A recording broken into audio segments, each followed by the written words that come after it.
all that happened. The true part is, Douglas told me that I had him at this dog, and he was like, "This dog's a problem." Yeah. And then I called my friend because we were going to stay with each other in New Hampshire for a week, and my friend was like, "Douglas is full of shit. It's his fault because he said full of shit. He said Douglas is full of shit. My dog's great. Let me pick you up. The dog will be in a cage. The moment I get in this car, I mean the cage almost breaks. This dog lunges for me so quickly. Oh, no, man. I mean, there's dogs like, oh, it's mean and it's this big, and you're like, all right, this is a fun sparring partner that keeps me, truly keeps the heart rate up during the day, but not the. I know you're not supposed to be like, well, all pit bulls are just and I've hung out with pit bulls that are sweethearts. Owners are not happy when you call them baby eaters to their face. Yeah. I'll do that when I'm petting. I'm like, look at this little baby eater. And you're like, it's not. That's such a stereotype. And I'm like, still like enjoy the dog. Yeah. They don't all eat babies. Oh, you want a little baby meat. That's what you want, some baby meat. Is that like something that actually happened? And what, that they ate a baby? Probably. I'm sure a baby has been eaten by every animal. They're eating full-size people. Yeah, sure. They're attacking and consuming full-size people. I don't know, like the easiest target, he wouldn't go for the... Truly. Well, speaking of, rest in peace to your cat. I know. Oh, man. Are we up and running here? We're up and running. Okay, God, we're going to start it like this that. This is the downside. Yes. Let's hit the music. 1, 2, 3. Downside. You're listening to The Downside. The Downside. With Gianmarco Soresi. Is your camera recording? It looks like it. Yeah, there's a red dot. Red dot is perfect. Yeah, red dot. This is Gianmarco Soresi. Welcome to The Downside, a place where it's safe to complain, be negative. You don't have to put on a happy face. I'm here with my co-host, who you just heard sing the theme music, Douglas Goodhart. Was you? Nice. That was me. Yeah. And hi, everyone. We're joined today by legendary stand-up comedian and the voice of Comedy Central for a long time as well. Really? Did you not know that? I did not know that. You'll put it together. You'll see it for a minute. Yeah, I'll tell you when to watch the 70th South Park episode of the day. Oh wow! No, that makes perfect sense. Kyle Kinane, welcome to The Downside. Thanks for having me, fellas. Yeah. This is our first time meeting. Yeah, it really is. This is like the most New York apartment I could be in. This is cool. I never get to New York City. Yeah, really? Were you ever in the New York scene, like heavily or no? No, never at all. Where did you start out? This is the longest time I've spent in the city. I'm here for a week. I started in Chicago, then moved to LA, and now I live in Oregon. Oh wow! But Shane Torres, who you do a podcast with, where did you meet him? You guys are close. I knew him from I think going to Portland and doing gigs and doing Bridgetown, and just became friends with those guys, and then just. Like nobody's ever in one place doing stand-ups. Like, oh, we're in Denver at a festival. Oh, I'm going to be in New York for a weekend. You're in LA for a weekend. Yeah. So your friends are all over the world, and it's. I'm trying to. I've been on pretty heavily on the road for, I don't know, coming up on 2 years now. Yeah, and it's like figuring out socially. Adorable. I mean, like doing it, and trying to figure out socially what my life is, so I don't. Go to. I had one like 2 long stints, and I felt some kind of depression on one of these transfers into Edmonton, Canada, that was so deep, and I was like, I'm so alone.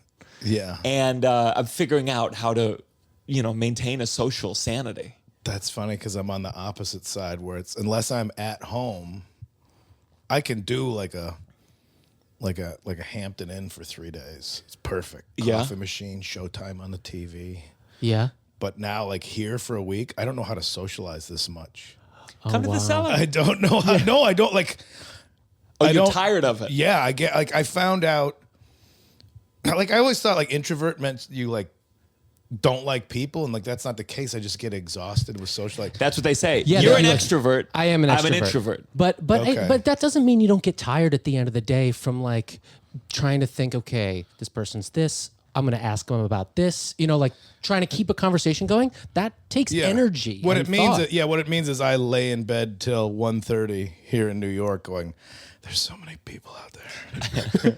And I got to bob and weave. And I always I got like little guy syndrome. Like I always think people are walking right at me on the sidewalk. Some of them why are. am I the one who has to move? Some of them are. Why am I always moving? I'm on the bridge and I'm like in the walk lane and the bikes are getting real close. Yeah. To the walk lane. I'm like, this is the walk lane. That's the bike lane. Truly. Jerks. And I'm like, no. If someone bumps into you, are you going, hey, what the fuck? No, I'm just like, well, I'll get close. I'll buzz them. And then I'm like, they're going, these electric bikes are pretty fast. I don't want to get away with one of those. But Chicago's a tough city, right? You're tough. I'm not. Yeah. I'm a big old puss. Yeah, huge puss. No, I started comedy there, but I lived in the suburbs when I lived there too. So the closest I got to living in a city was Los Angeles, which is a large suburb. Yeah. So I got to be angry. I got to be real tough in my car. Yeah, truly. When you lived near Chicago, how often do you go into Chicago as a kid? Oh, I was going, as soon as I got my license, I was going to see bands. And then once I started doing comedy, as many times a night as I could. I mean, it was a commutable, like I took the train, I went to school there and everything. I was just one of those guys like, well, I could spend all the money and then some just to like have 5 roommates. I could just stay at home and, there's food in the fridge. My parents, I get along with them. So I was always that guy. Yeah, hell I yeah. had places to stay if I wanted to crash on a couch or something. I did the same. I lived in Long Island. Okay. So after college, I was like, I'm going to stay in Long Island, commute to the city. Yeah. Easy. I always had a few bucks. Yeah. So Did your parents drive you crazy? Yes. Yeah. But like, whatever. You leave the house and it's fine. Sure. Yeah. I mean, they're fucking crazy, but whatever. They're crazy, but you'd be like, yeah, they're nuts. Yeah, exactly. You have a little more money. More money in your pocket. Are they $200 worth of crazy? Yeah. Do I want to? Truly. Well, your dad worked on airplanes. Mm-hmm. His dad flew airplanes. My father was a pilot. Pilot? Yeah. What did he do on airplanes? How far back are we going? We're going 80s? We're going... Yeah, so all he the just airlines retired. that went out of business? He just retired. No, he flew privately for Warner Brothers for like 25 years. Fancy. And so he has he met Pele. Like he met... Who's Pele? Pele's like the most famous soccer player of all time. It is funny. Like I'm like Warner Brothers, Pilot to the Stars, and Pele was your first go. He didn't he just die? Yeah, he just died. Right, well, he also met he flew Macaulay Culkin. Like the kid came on alone and watched Home Alone in the back of the. He watched his own movie. He watched Home Alone on a plane alone. On a plane alone. Not so bad on the road now, huh? Not so alone on the road. Yeah. That's a depth of despair. Macaulay Culkin had to watch himself in a movie about being alone while he was alone. Just so he could see his parents. Yeah, 25 years. He was like good friends with Quincy Jones. Quincy Jones would only fly with him for a while. We used to get like a signed, every one of his new albums, we'd get like a signed thing. It's a funny gig. To have the kind of money where you're like, who's flying me today? Yeah. No, get the other guy. Yeah, get the other guy. This guy, he's a little rough on the takeoffs. I want Rick. I do think though, if you're flying, I've been in Ubers where I'm like, this driver seems a little nutty. Yeah. Mm-hmm. But if I got in a plane, I'd be like, I don't want to get on this plane. This is a little too much character for the person who's flying me through the sky. He hates Madonna. Because he flew Madonna. She made him wait or something, like she was like, and then she was like, well, can we get this going? And then that day, he flew her to New York, and that day she went on Rosie O'Donnell or something, and she was like, the flight over here was awful. And she she was talking about the turbulence and whatever, and he took it so personally. And my father's he's real sensitive. I mean, air rage is a whole thing. Yeah. Like, I didn't even think, rage. road rage, like, there's other drivers, but, like, you think I created turbulence? Yeah. You think I called up God and said, let's have some pressure differences? Truly. Madonna, you bitch. Yeah. Like, getting so pissed about it. That's the funniest thing in the world. Everyone assumes it's the pilot, and he's like, oh, you know what the quicker option would have been? Yeah. Crashing the goddamn plane, Madonna. Doing the thing you're doing. Fine, you fly it, and just walks out of the cockpit. Like, Yeah, exactly. But wait, your dad worked on He was planes? a mechanic, yeah. Wow. He was for Eastern and TWA. Wow. And then United at the end. He still works. He still, does something with, I'm not even sure what it is, but he's not fixing them anymore. Yeah, I think that's how my father in Vietnam, he was like a mechanic, and he used to work on the helicopters, and then he started flying them. And yeah, same thing. I think he was in the Philippines. Oh wow, be like working on all the planes that would go over there. So it's amazing. My dad avoided the draft by 5 days, and I think about what kind of man I would be had he gone. You'd be the same. No, I think I'd be a different man. Really? I don't think I don't know. I don't He think my would be dad. a different man. Yeah, he would be a very different man. Yeah. Yeah, he talks about that every time. Like five days before he was going to be drafted. Wow. They ended the draft. Oh my God. Really? Oh. Is he like? What's his disposition because of it? Like, oh, his older brother went and like just came back, alcoholic, slept all day long, so he just hates it. He would always tell me as a kid. He'd be like, son, he pretended we were more Italian than we were. And he'd say, son, we'll be able to get you, if there's a draft, we'll get you Italian citizenship right away. He was training me to abandon my country immediately. Zero patriotism in my house. We've got a one-way ticket to Canada. Yeah. That's always been my dad. He's always been walk away, run away from a fight. Wow. He always told me, and it's good for self-preservation. I don't know if it's good for integrity. He taught you to run away from a fight. He said that we had a family member, and again, could all be lies. Sure. Could all be lies. He said there was a family member, they got in a bar fight. He punched this guy, he fell, and he hit a bottle and died. Yeah. And so all my life I've been avoiding fights out of fear that I might kill them with a single punch. We have such repressed strength in our family. I like they say like history's written by the winners, but it's also written by the cowards that just got to watch things unfold. History's written by the from survivors. Totally. Yeah. Survivor, it encompasses a lot of different people. It's a lot of groups. Like those like reporters that you see like World War II footage and they're like filming it from the sidelines. Yeah. Like there's like sidelines, or there used to be like sidelines, reporters in like reporting on the yeah, Civil field War. reporters, yeah. Yeah. Yeah. It's like, how was Vietnam? I read about it in the papers when I was in Guatemala the whole time. Yeah. I read about it. It seemed intense. Were those reporters off limits? Like I feel like that was back when wars had like you would have, variety. they would say press, like they would have like Yeah. vests that say press, which I remember that thing, at least with the Revolutionary War, it was like the Brits, at least in the movies, they were shocked because the Americans would like shoot them randomly in the woods, and they were like marching like this. They're like, we haven't gone to the battlefield yet. Yeah, oh, yeah. What are you talking about? Well, that's weird if like, because then you extrapolate that idea like, oh, well, drone strikes are unethical. But like, well, it's all unethical. It was unethical. Camouflage is unethical in that sense because it's war. Like the redcoats stood in the line. There's honor to this. And the Revolutionary soldiers like, fuck that. We're hiding behind a tree. And like, you guys are lined up like targets. You're bad at this. You should change your methods. Bright red. Yeah, because there was honor to it. And then it's like, we're killing each other. Where's the honor? And so you go further and further like, well, drone strikes aren't good because the person isn't even there. I'm like, that's kind of just the best camouflage is if the guy's not even there. Oh my God. Like how for like space lasers, we started it by hiding in the trees. We started it in the Revolutionary War. Yeah. Now we got space lasers. You're fucked. Sorry, guys. You were in a band. I was. What was it called? The Grand Marquis. The Grand Marquis. How long did it Nice. last? 3 or 4 years. It was a good time. My buddy who lives here, I was hanging out with him last night. We were all. It was like you do things with your friends in high school and like we're gonna be the best at this. Hell yeah. And you just all have blinders on. You think you're great. Yeah. And then it's like, oh, the band didn't come together. I'm like, well, I'm a musician, so I'll just join another band. And then you get in a band, you're like, oh, I haven't been good at this ever. I've never been good at music. What did you play? Guitar. Hell yeah. But you start playing with somebody else, like, all right, this one's in D. I'm like, what? What's D? You got to tell me. We would have to like stand behind each other, like when you're tying a tie for somebody else. Like, no, put your hand here. But It goes up here. And but then I gotta down be there. honest. That's what I mean. Did you watch the Beatles documentary?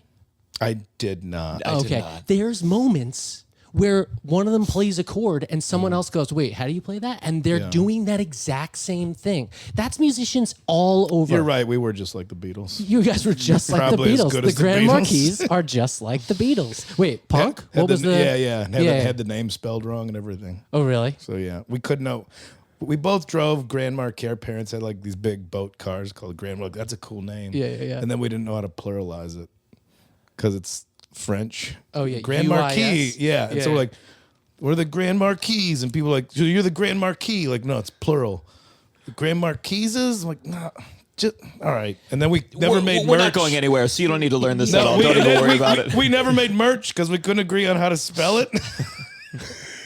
think that was the best part. Like, what was your merch? He had a band. Yeah. I had a band. Douglas and the Goodharts. Douglas and the Goodharts. Little funk. That's a good name. Little funk Clearly, band. you know what you're doing. Little funk band. It was fun. Although I have like maybe 1,000 Douglas and the Goodhart shirts under my bed. I think I gave. Wow. I think I gave a bunch away. Yeah, merch was a bad idea. This is graphic. We weren't ready. Do you ever need a cum towel and you go, fuck it? No. No. What a double cum towel. Yeah. Blasted into your own logo. In my own face. It's a picture of me too. You pull it out. You pull it out just to jerk off to it at first. Then you're like, well, I might as well. There's 999 I'm like, more. oh, the good old days. It's not better. You just give them to homeless people, and then you got a street team out there. Everybody's wearing your gear. Like, You know, we went for the V-neck, which I think was a real mistake. It's a V-neck, dude. Wow. It's a V-neck. How low of a V? And I remember I does it had matter them all how made. low of a V? I had them made, and we were doing this big show at Brooklyn Bowl in Brooklyn. Sorry, Brooklyn Bowl, not in Vegas, in Brooklyn. He's not from New York, so And the guy was like, "Cool shirt. If that wasn't a V-neck, I'd totally buy it." Like that was the first thing that anybody ever said about the shirt. He was like, "Oh, it's pretty cool. If that wasn't a V-neck, I'd totally get it." And he was so right. He was so fucking right. A V-neck. What was I thinking? I like V-necks because my father wore V-necks. Sure. And it's been like, it's one of those I think lessons. you are as Italian as you think you are. I don't think he's lying. That's what it is. And it's taken like Tova, my girlfriend, and my sister both being like, no. It had a moment. I was doing it, and I got a lot of, like, you got good Italian chest hair, dark coverage. Mine's like real spindly. Yeah, mine too. Like real wiry. Yeah. And it comes out and it looks like cat hair, and I'm like, oh, I can't do this because it's gray, and it's like I get some like 4-inch guys just curling around. I'm like, all right, this doesn't work. I'm not gonna just mock trim my neckline. So, but V-necks could look. I think they look all right. I've never seen them as merch. Yeah. The three pack undershirts, because you're going for that kind of guy with a V-neck. To me, there's no like night V-neck. You're not wearing a night V, but like a kind of see-through white shitty one like that. Yeah. I like that guy. Yeah. I'll send you the shirt. I'll send you. It's a very specific piece of clothing. It is. For merch. Yeah, it is. It was really not a great idea. And like we weren't ready for it. And I don't know why. And you always have to start the merch before you're ready for it. What price point did you order? Because the more you order, the cheaper they are Exactly. per unit. So were you like, just get 5,000 of them? Oh, I think we did end up getting just 1,000. And this was a cool Just guy. 1,000. That's a big V-necks. order. Yeah. You don't think about it. I sell, sadly, cum towels. You do. You surely do. And I just got 500. And when those 4 boxes came, I was like, Jesus Christ. My girlfriend, we have a smaller apartment than this. And she was like, are you fucking serious? Yeah. Are you fucking serious? What's on the towel? It's a bit, ends in moist or crunchy, and it's a long bit. I've had it for too long. I sell them for $20, and they cost like $1 each to make at the end of the day when I order 500. Yeah. And I'm trying to think of new, classier merch, or just give up and do T-shirts. Do you still want to do the bit? Are you beholden to the bit until you get rid of the merch? I'm tired of the bit. Yes, I am beholden to the bit. I will never make a piece of merch tied to a bit again. Mark my words. Let alone a 3.5 minute closer of a bit. Is it your closer? Well, what I learned is that if I did it too early towards the end, I would sell less merch. Wow. So occasionally I will do the full show. Wow. But here's what happened. This is how long I've been selling this. Then I came up with a second bit about the merch that I could just close easily. Basically, I'm like, please buy the towel. I had an audience member came up. She was like, oh my God, I thought that was a joke. So let me make something perfectly fucking clear. If we're going by income, I'm not a stand-up comedian. I'm a funny towel salesman. Yeah. And you just got tricked into an hour-long infomercial for my moisture crunchy towels. Yeah. And when I came up with that, then I could put it wherever in the show. That's cool. But it's too much. It's once you have a merch bit that kills, it's time to get rid of the merch. Yeah. I've heard stories. You just so you see comedians they have 3 different pieces of merch they introduce throughout the show. Oh wow! What's the worst crime you've ever seen? It's always the saddest thing of like when I like early on working with headliners and they don't sell enough merch and they're just packing it back into the duffel bag, dragging it out to the rental car. And I remember like, and then that's who you're around when you're starting comedy. You're like, that's the goal for me. That's the ghost of Christmas future. To headline and get to the point where maybe. Yeah. The worst thought there's so many times I go on the road where I have a good first show and I have this thought. I go like, fuck. I didn't bring enough merch.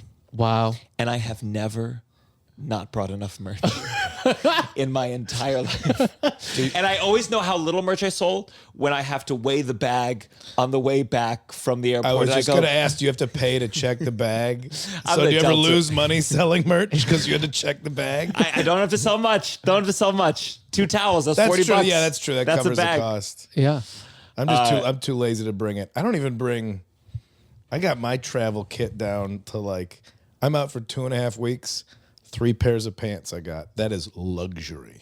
I can't believe I went. Is that crazy? I think that's too many pants to own.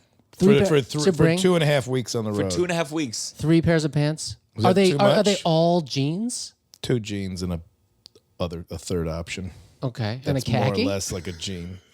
No, some like maroon kind of outdoors pants. Yeah. Which I got. This is like how much of a city, like a rube to the city I am. Like a very stylish black guy was like, that's a good outfit. And I was like, I'm never going to take this off. It's not this outfit. Kyle, it's my daytime outfit. That literally happened to me today. This black girl was like, you look nice. Good outfit. I swear to God, I'm going to think about that for 30 years. Yeah, it goes a much longer way. It really does. Do you think they both knew that? They saw you and they said, I'm going to make this guy's month. They're like, every once in a while I like to go out and just compliment a white person to make them feel good. It'd be funny if they wanted to fuck with you, because if they saw something that was horrible, they could just be like, damn, that looks good. Don't poison my moment with that. It felt so good though, right? Don't ruin. No. Tell me about this. And was he stylish? I was wearing one of the V-necks. You were? I was out promoting. Yeah, Douglas. I didn't want to tell you, actually. I got them in several different colors. Can you imagine that could wind up at like a vintage store? I mean, every time I see a vintage store shirt, I'm like, originally this was nothing. It's not. This was nothing. Yeah. I've been really getting into wearing. I was a theater kid, and I'd like some like high school theater limited run shows, like Little Shop of Horrors running these 3 dates. I like that new thing that you're doing. It's fun, but my sister finds them for me on Etsy. She works in fashion, and they sell them. She's like, "Do you want this?" And it's $200 for a Little Shop of Horrors, which I'm sure they still have 1,000 of in the warehouse of the school. Yeah, like they're. I don't know, but vintage I like shirts. them. I know. I would like any kind of. Like business shirt, like this is if we're talking about merch, design is so important. I don't want to wear like joke stuff. Mm-hmm. I want it to look like something like this. This is like a instrument cable company. I'm like, that's a pretty cool logo. I like that logo. Yeah, cool. Yeah. And they gave me this shirt. I'm like, I'm gonna wear that shirt. And it was always a bummer when like comics are like, hey man, I want to give you my shirt, and then it's got like the penis pump or something. I'm not gonna wear it. I'm not gonna wear that. Or like, I'm not as think as you drunk I am. Yeah. Remember those shirts? Like the Venice Beach or wherever tourist kind of. I had this comedian come up to me though. This is when I was hosting, and he was featuring, and he said, "Trademark, that's where the money is. Trademark." And he had trademarked Cougar Hunter, and he took me out. He bought me shots for the night. And he was like, I saw his apartment. I mean, it was a high rise, amazing. And he said, I made 6 figures. And he like intimated it was like 600,000 something. From Cougar Hunter? From Cougar Hunter. And I went home and I went through my little joke book and I was like, what's my shirt? What's my shirt? What, me worry? That's taken. Where's the beat? That's out. I'm loving it. I'm loving No fear. Yeah, some fear. So, okay, that's actually funny. Get the middle. You should not be allowed. Don't trademark. It's yours. I'm calling trademark. I call trademark. You heard it here. You heard it. There should be a rule. It's got to be 4 words. You cannot trademark a word or 2 words. I think you can. But people do. I think you can, but I think that should be illegal. There was a gig back when like novelty T-shirts were the thing. There was a guy who would just. I don't even know how the service you would call it, but you just wrote slogans for novelty T-shirts, and if one got picked up for like by Target or something, you just get a check. So when a lot of my friends moved out to LA, they were just churning out pages of ideas, and my one friend just did I do my own stunts, wrote that, and then that shirt blew up, and he's like, "Yep, that paid my rent for a year." Just wrote just a joke, one line joke. I mean, I would like to see what made it to the cutting room floor of all those, but. The old school comics knew how to get by in a different way. They had to. There was not the internet. There was no TikTok money coming in. No, Cougar Hunter was putting food on the table for the family. Well, that's a good question about what kind of jobs did you do in LA that were like? Oh man, the first job I had, I've talked about it in stand up. I sold like gourmet cake decorations. How fancy are we talking here? Like, what do we? Oh, like real ornate. They look like real flowers. Mm-hmm. And door-to-door salesman? No, phone sales. Still pretty insulting. Still calling up like, you need these very expensive cake decorations. No offense, of course you don't. Of course not. Nobody needs these. You're much more the voice of Comedy Central than that cake one came decorations. in, and I was like, yeah, that was all right. Yeah, this isn't like decorate a cake voice. How did you? What was your pitch? How did you get them to not hang up immediately? I didn't. I let him off the hook so fast. Uh-huh. Do you need these? Of course not. My boss is looking at me. My boss is looking at me right now. You can hang up. Just pretend we're having a conversation for 30 more seconds so he thinks I'm trying. Were they edible? I mean, they must have been. Yeah. And then, so I did that. And then for a hot minute, I would try like, this is like big textile area in downtown LA. So I like on my lunch break for $20 a day, I like zip out the door, pick up like weird, like the cheap, like little silken gift bags that, like a wedding, they'd put like a rock or some shit in for like, take this with you. Or like, sure. So I'd go pick those up as fast as I could downtown, drop them off to another guy in Glendale, then go back to the cake decoration things. And it was, the boss was an old actor. Like he was like in the like Twilight Zones and stuff, original Twilight Zones. Wow. And so he was just doing this business. I'm like, why are you doing this? He's like, it's either this or the track. He's just this old guy. He's like, I've got to gamble on something. It may as well be a legit business. And he was like the day I got hired, it was real funny because it was like another actor that worked in the office, and then this guy's daughter worked in the office, and like somebody else, like a dude in the warehouse, is very small. And I come out of my boss's office. He goes, "This is Kyle. He's going to start working here. I had to hire him. He's a homo." I'm like, pretty hilarious. Yeah. Like, that's actually funny. But they don't know that you're funny like that. And I don't know you're funny like that. And now I have to be like, I'm not, but it's cool. But yeah. Guys, I think he just gave me the Chevy Chase from Caddyshack when he's like, Vietnam, couldn't go. Homo. Yeah. When he does that move. Oh, yeah. Like, that's what he just did to me in front of my new coworkers. I'm like, LA, baby. All right. And then I was doing that. I worked at a like a instrument store and just warehouse stuff. I was never like service industry. I would have never made it. Did you like LA when you first moved there? Like, no, nobody likes LA when they first move there. Yeah. That city gave me my career. And so I will always defend it, but like, you're not going to like it right away. Why LA over New York at the time? Because I'm from Chicago, and if I'm going to pursue a stupid dream and most likely fail, I'm going to do it around palm trees. Mm-hmm. So that's really good advice. The palm trees are. I went to the University of Miami in Florida, and truly, I don't know why I went, but it was because when I visited, there were palm trees and it was beautiful. And in that one beautiful day, I said, "Yeah, this is the life." Yeah. And I made a huge mistake.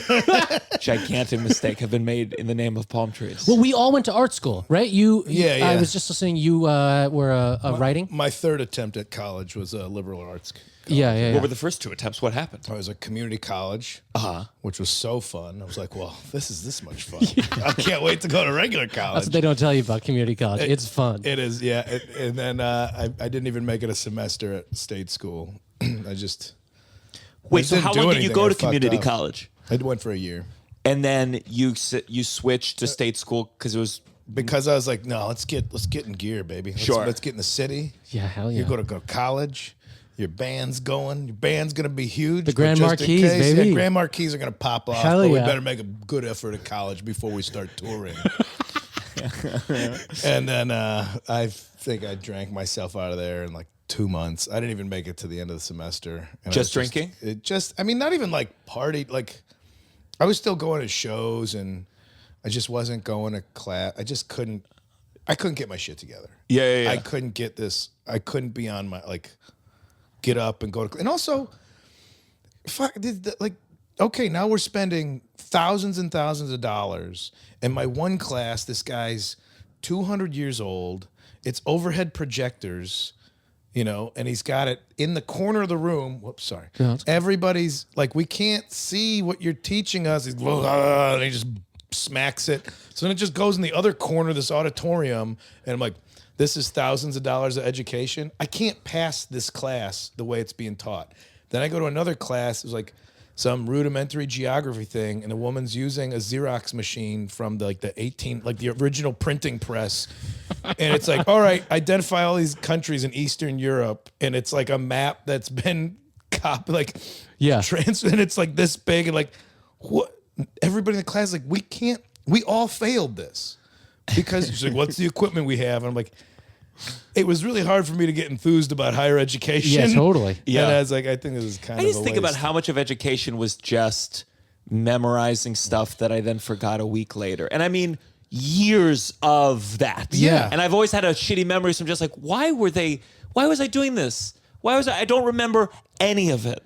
Do you think they're smart enough to be like, well, the big lesson is that in life sometimes you have to do shitty things that make no sense. Like you're gonna have to memorize things. You're gonna have to. For me, I had to learn like bar recipes to be a bartender. So it's like I had to learn fucking the date of the Treaty of Versailles, and so now. But why not start with teaching you the bar recipes? Because that feels a lot 13. more. Well, you don't need to know the Versailles shit. You might as well learn how to make a martini now. I mean, money. I think that was like the shop class equivalent in high school. Like, listen, nobody's gonna be asking you about the Treaty of Versailles, but transmissions, I think that's your thing. Yeah. You're gonna learn how to put brakes on. That was I also, because I didn't have a focus. It's like, I guess you could be more enthused about school when you know what you want to be. Sure. And I had no idea. I was just going because I was a smart student in high school.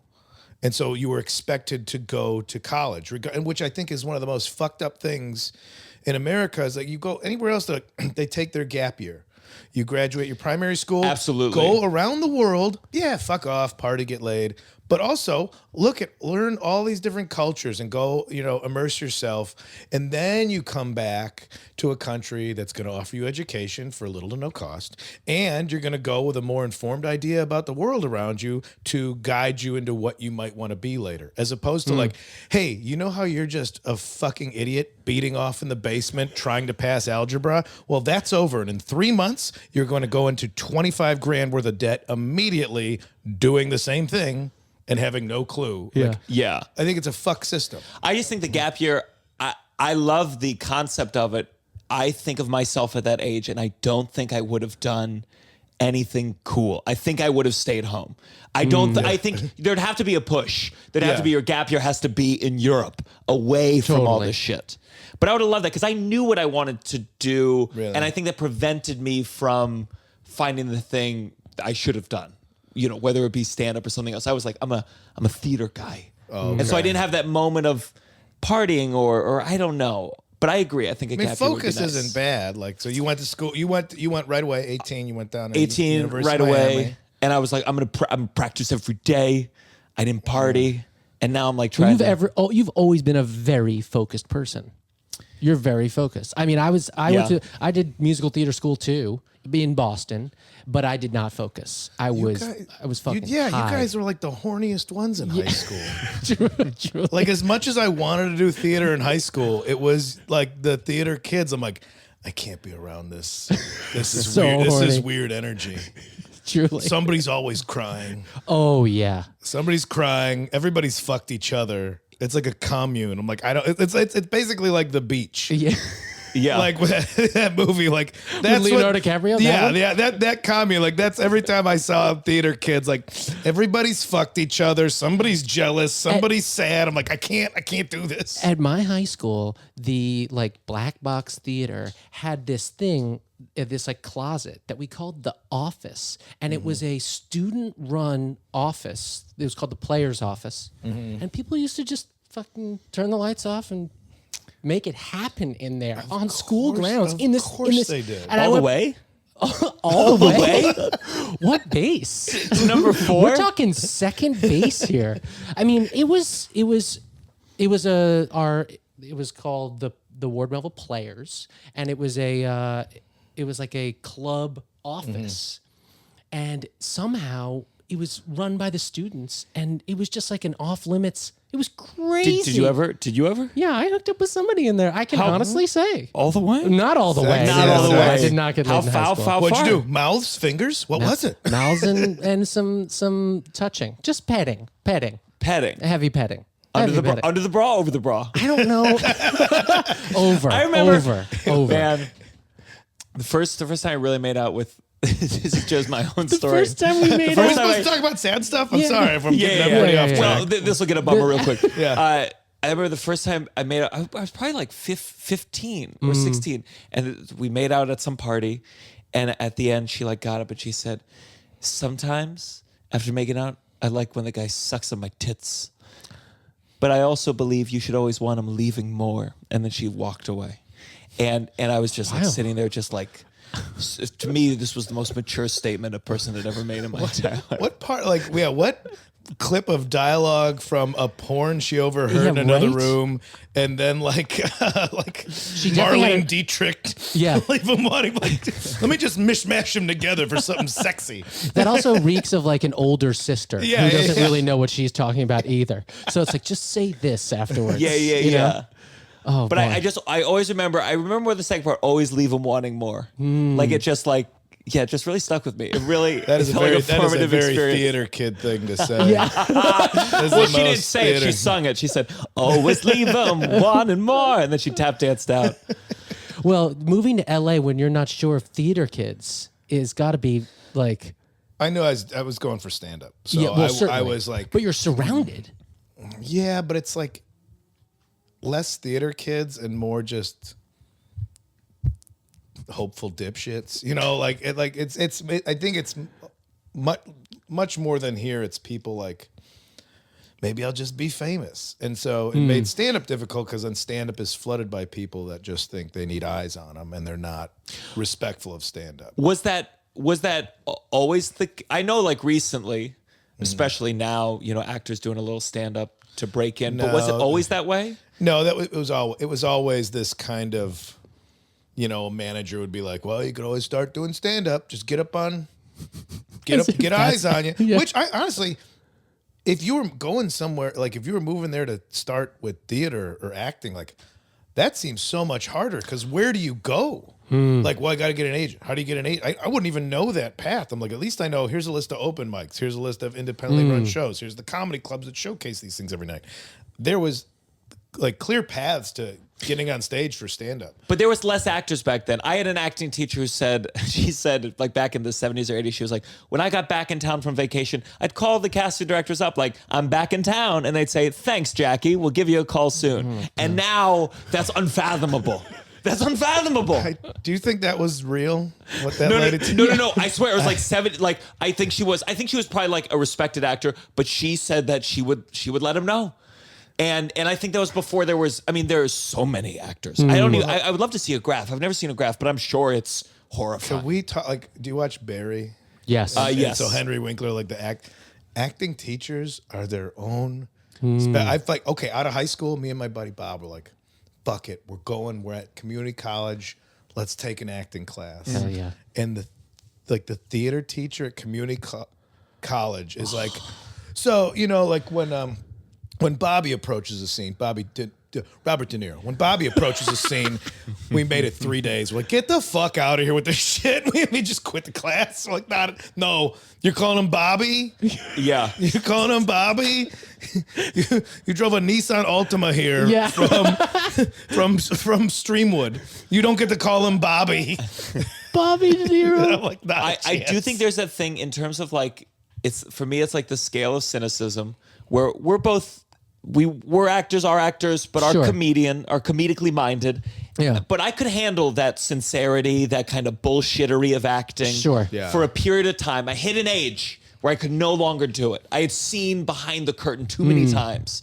But I feel like there's some people who, from the beginning, they could not play this fucking the zip zap zops of the world. I could, especially because I was coming from like going to see all these bands, and it was just everybody was already funny on stage. I was worried about comedy too. Like all these bands, like the music scene in Chicago, like they were fun. Like it wasn't this like take yourself so seriously. Like this next song's gonna bring down the government. It's like no, everybody's hilarious.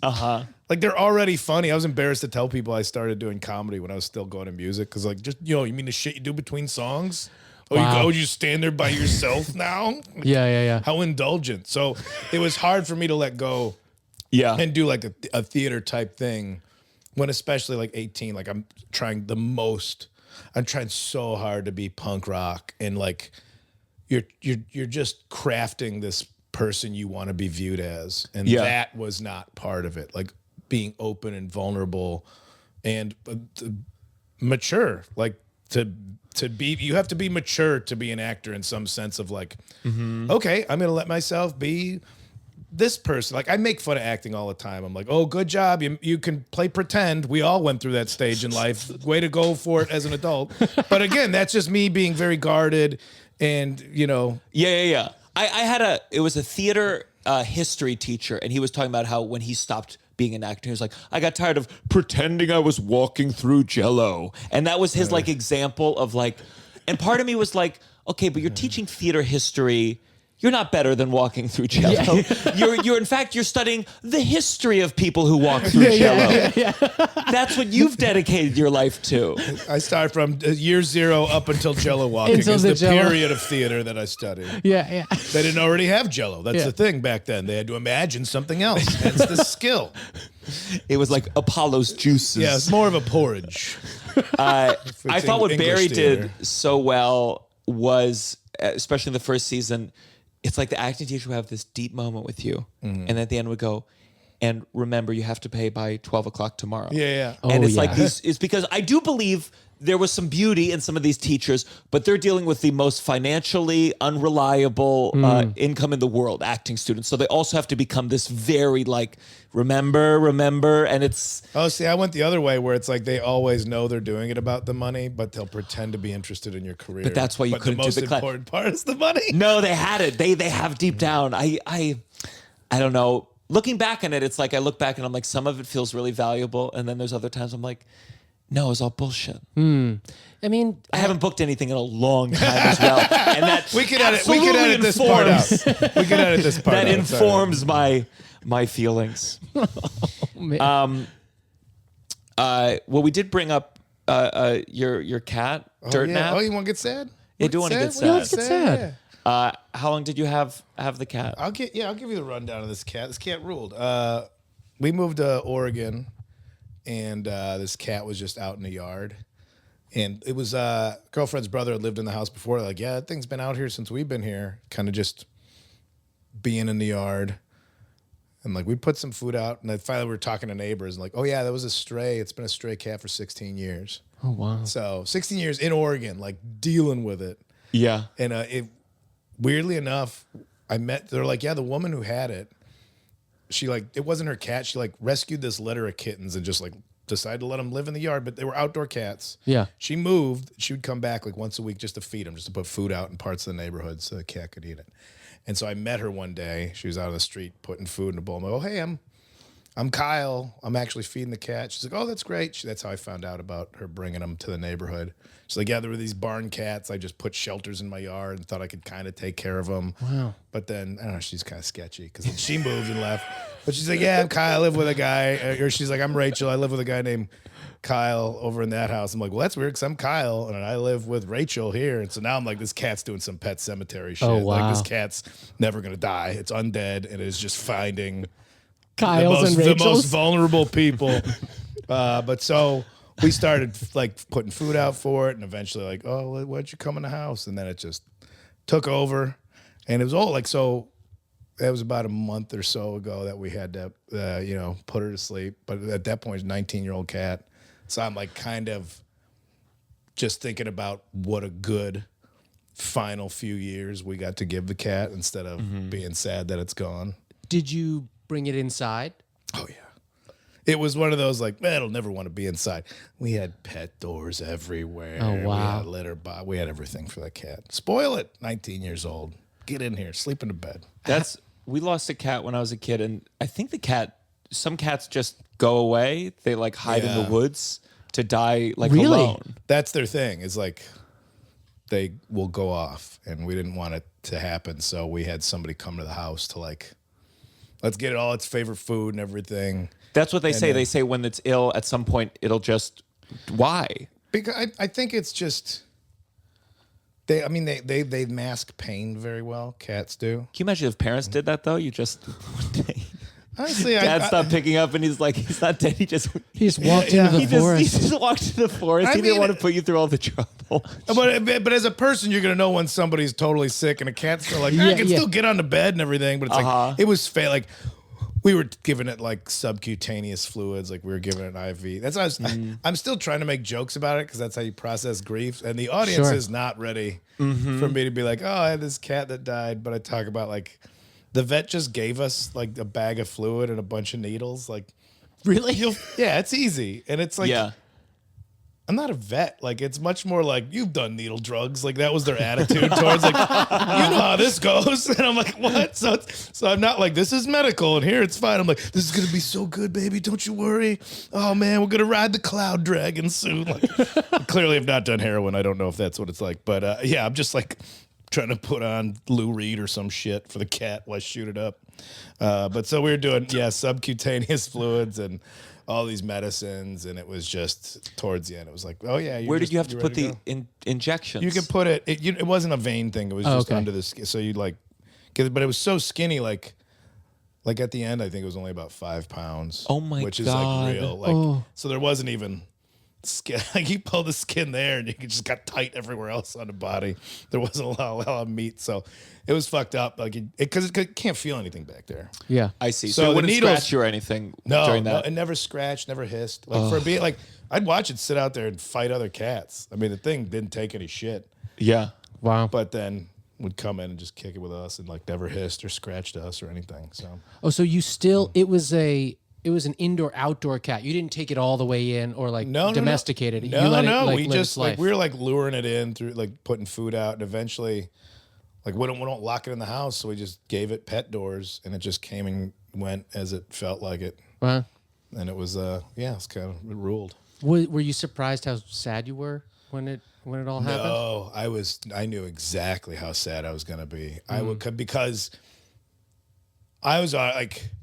My girlfriend, like, she's actually allergic to cats, but she's like, I don't give a shit. This cat's cool as hell. I'll get over it. Like, she was like up in her meds. This like, is the opposite of my girlfriend. My girlfriend's putting the cat down right away. No, we were like, this cat's because it was just, it was also, it came, it was, beginning of pandemic, we moved up to, suburban Portland. And so everything was different. And it's like, all right, well, we got this chance to move into this little house. And this thing's in the yard, and like, all right, this is part of our life now. Like everything flipped. We had, we were in an apartment in Beechwood Canyon. She was working in entertainment. I was doing stand up, and now it's like, stop everything. Mm-hmm. And then, hey, do you want to move up into this house? Sure, let's pay a third of what we were paying in rent for a 3-bedroom house. I think we could do that. Yeah. And then this cat came with the house, and we're like, oh, this is what we do now. This is our family now. Cool. And so. It was kind of intertwined with the whole pandemic experience was this cat. So to have it like, and finding out that it's old and, ill and just getting on its years. So I was like, all right, this is going to be bad. Like it's going to be a rough one. And it was even harder because you don't want it to be in pain if you care about an animal, but the animal's not going to tell you, hey, I don't feel good or anything. So to make the choice and wonder if you're making the right choice of putting an animal down, like the thing was so sick. Like, and I wasn't even home. I was in Australia on tour. Yeah, I was like, and I'm like, oh, maybe the cat will make it like this 3-week run I'm doing. Like, and my girlfriend was in LA, and I'm like, you should be back here. I don't want to get. We had a cat sitter. We hired a cat sitter for the stray cat that survived totally fine on its own. Yeah. We paid a woman to come twice a day and come hang out with the cat because we're like, I think it likes people now. It did. The cat was like, yeah, come sit on the couch, watch TV. So she came back up, and so it sucked because she was by herself to deal with the cat, and then somebody came to the house to So she called you and was like, it's not looking good. Yeah, I watched the cat die on Zoom. That was cool. Watching the cat die on Zoom. Yeah, I had to watch it get put down on Zoom. I wonder if when they were pitching Zoom, they were like, this is going to really be serious. Like, everyone's going to do everything on it. People are going to watch their cats die. Like, it's going to be, this is not just an opportunity for people to get together in the office. You think Skype is like, we could have done funerals. We could have had the funerals. We really fucking blew it. Whenever Skype happened, something happened that they. But I watched 2 funerals on Zoom. But there was I've said it before, but my girlfriend, 2 grandparents died, and the first one they were in not a beach, they were in Florida in a funeral, and the rabbi was on mute for the first 10 minutes and didn't know. God. So all the comments are like, we can't hear you, we can't hear you. But you watched. Loop it back. Start it over. Yeah. So you and your girlfriend. Yeah, Rachel. Yeah, she was on a Zoom from LA. No, she was back. She came back. She cut her trip short to be with the cat. So I was glad she got to spend the last days with the cat. But she had the cat on her lap. We had somebody come to the house to do the euthanasia, and it made me look very peaceful. Oh my God! And you're just sitting in a hotel room on Zoom. Yeah, and it was the evening there, and so it was like 11. It was some like weird hour. Oh, so you didn't have to go on after? I had a few hours. I had an afternoon to just wallow in it. Yeah. And it sucked. I mean, that's the bad joke I was making is like when you get bad news in Australia, you actually spiral counterclockwise.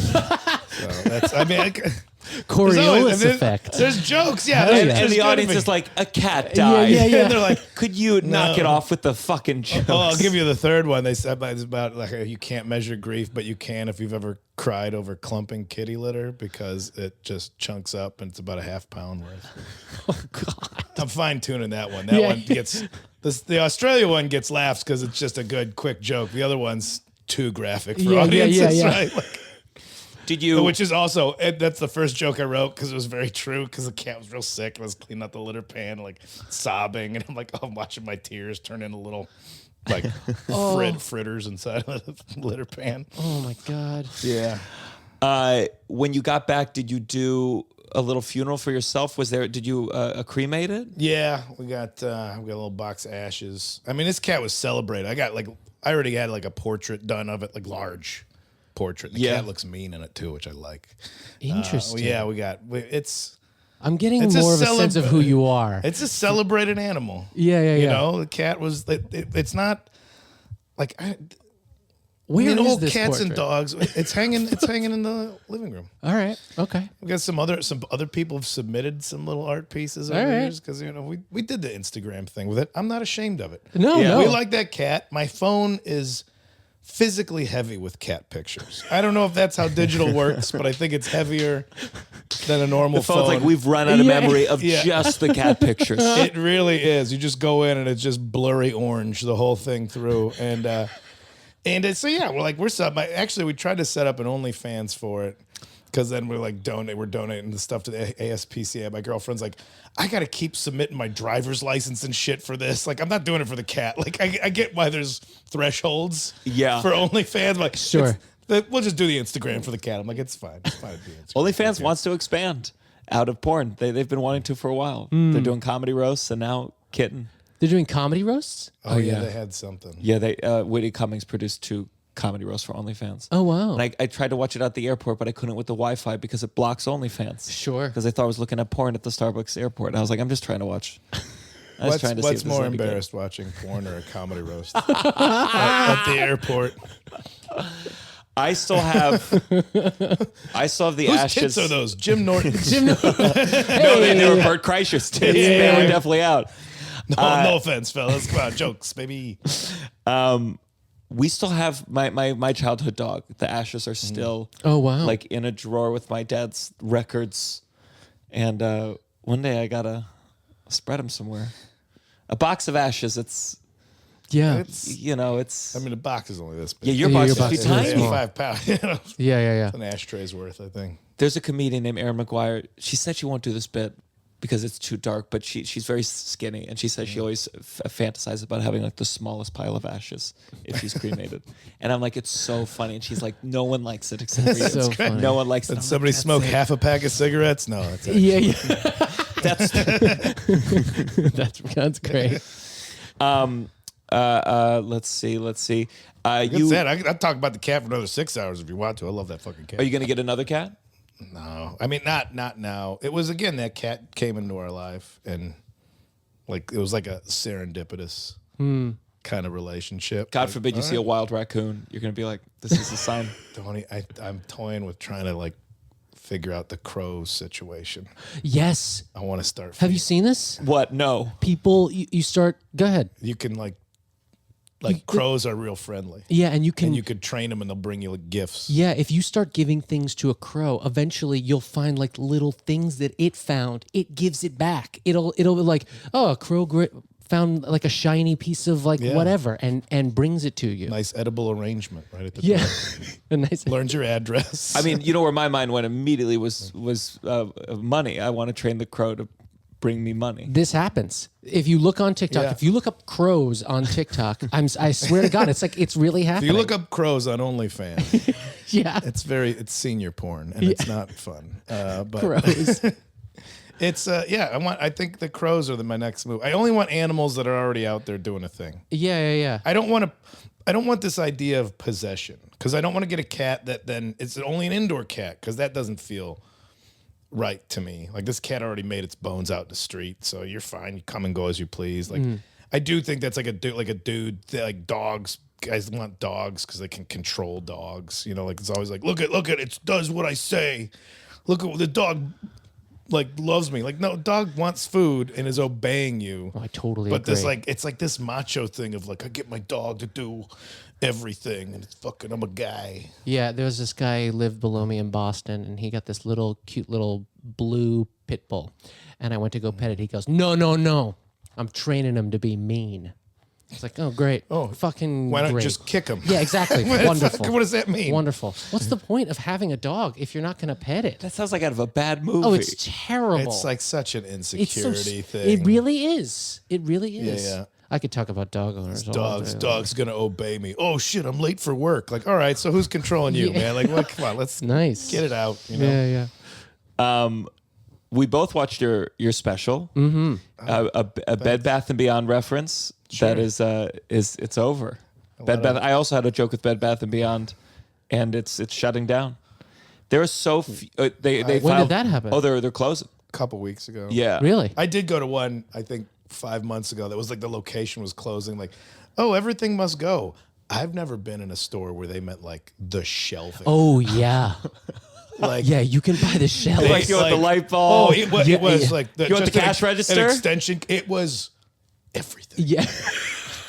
And I'm like, oh, this is sad. I thought I was gonna like get some plates or something. Like, Yeah.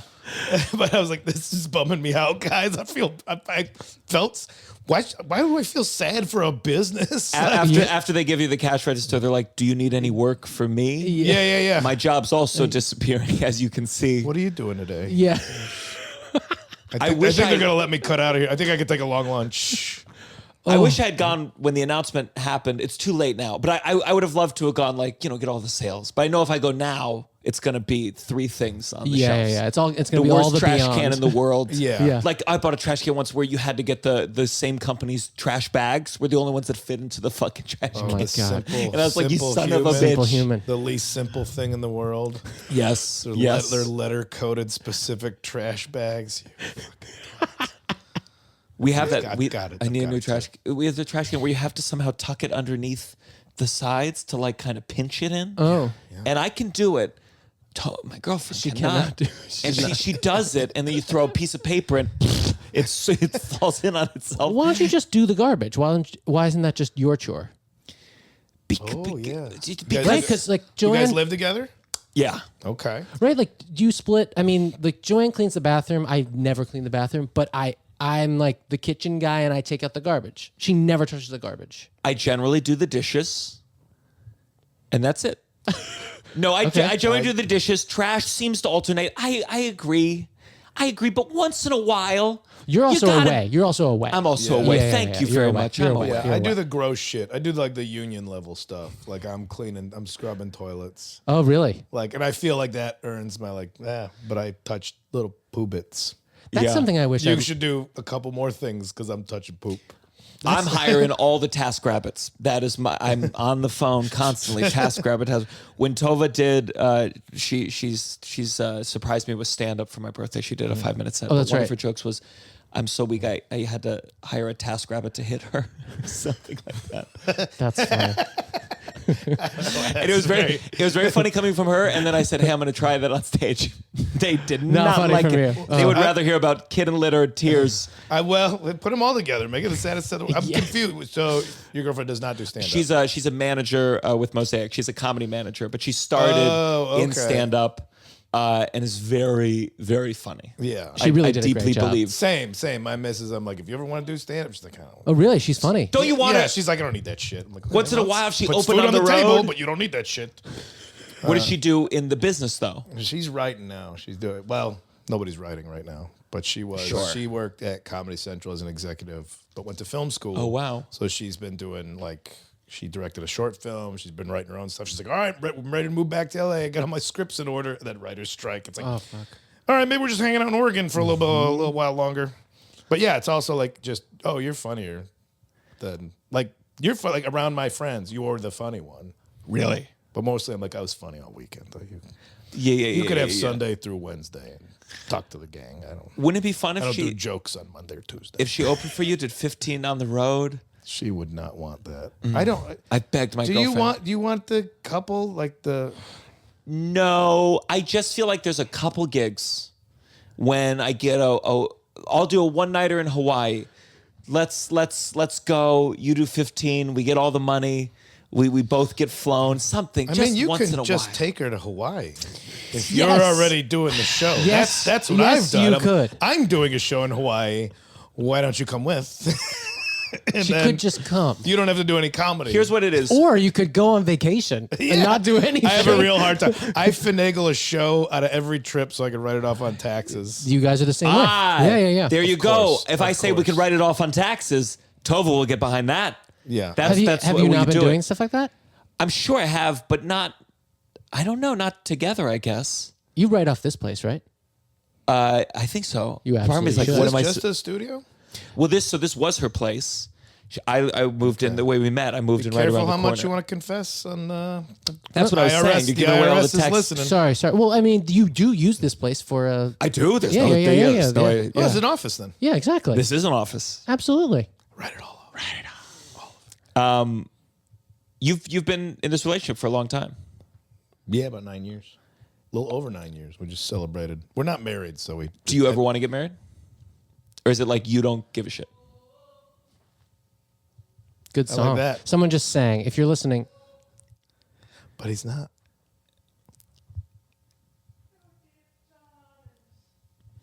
All right. Well, this mic isn't strong enough to pick up out Yeah. there, but it's quite a. It was a oh. But to think the other way, that guy's listened to yeah, so many enthusiastic conversations in here. True, all true. the time. really enthusiastic conversations. Let him flex the pipes a little bit. Yeah. Listen, Let him I flex could. the pipes. The amount of singing I put people through in my musical theater days. The amount of singing, I can never get upset about someone singing. I had Yeah. our last place in LA had such thin walls, and it was like, like it's weird when they're like, mental health, check on people, check in, make sure. Like, when does that become nosy? And I know when. It's when I text my one neighbor that I don't know that well. I'm like, hey, you hear so and so crying a lot? Like, a gal that lived by herself. But I'm texting another woman that lives by herself. Like, so and so crying kind of more than normal down there by herself. And my neighbor goes, no, that's me. And I'm like, oh, sorry. No. And I was like, well, how's everybody doing? Is everybody? I'll just do a group text. And they're like, we'll there is no everybody. It's just me. Yeah, pal. yeah. We'll just check in with everybody, with all the neighbors. I I lived felt next. so bad. I lived next to these two lesbian girls for a long time, and they used to have Lesbian girls. lesbian girls. They used to have crazy, wild. You could just sex. said lesbians. lesbians. Sorry, lesbians. Yeah. They used to have the wildest sex, and like it was like I don't know what was going on, but it was like hi, like it was really violent. And then one day, it stopped. And you texted them like, "Hey, I haven't heard any fucking that's recently." The thing. Well, that's the thing is I wanted to. I remember I made that sketch about it. Heard you're single. No, I made that sketch about it because it was a little like, hey, what's going on, ladies? Like, and then they broke up.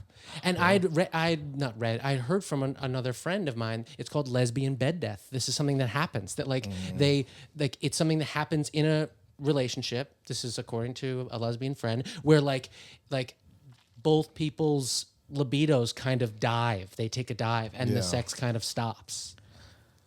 I don't know really what this is all about, but this is something I've heard. But I just remember being like, they're not into each other anymore. It's more just the way it was talked about. It was like we were talking about like another species. Like it's called lesbian bed death. Scientists don't know everything about it yet, but apparently the I don't know anything libidos. about Y'all got a case of LBD over there? What's going on?